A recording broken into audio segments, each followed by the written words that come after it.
நெஞ்சை அல்லும் அழகிய கடற்கரை மாவட்டம் என்பது இந்த ராமநாதபுரம். ராமநாதபுரத்தோட சிறப்பு என்னன்னு கேட்டீங்கன்னா, ராமேஸ்வரம் திருக்கோயில், உலக புகழ்பெற்ற குண்டு மிளகாய், பசுமையான குளங்கள், அது மட்டுமா மதிப்புமிக்க மனிதர்கள் இந்த மண்ணில் பிறந்தாங்க.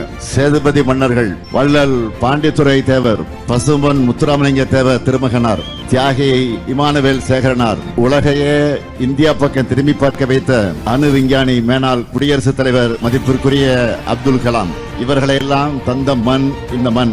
சாதி மத வேற்றுமைகளை கடந்து அனைத்து மக்களும் நல்லிணக்கத்தோட வாழும் மாவட்டம். 2006க்கு முன்ன வர இந்த மாவட்டத்தை தண்ணி இல்லா காடுன்னு சொல்லுவாங்க.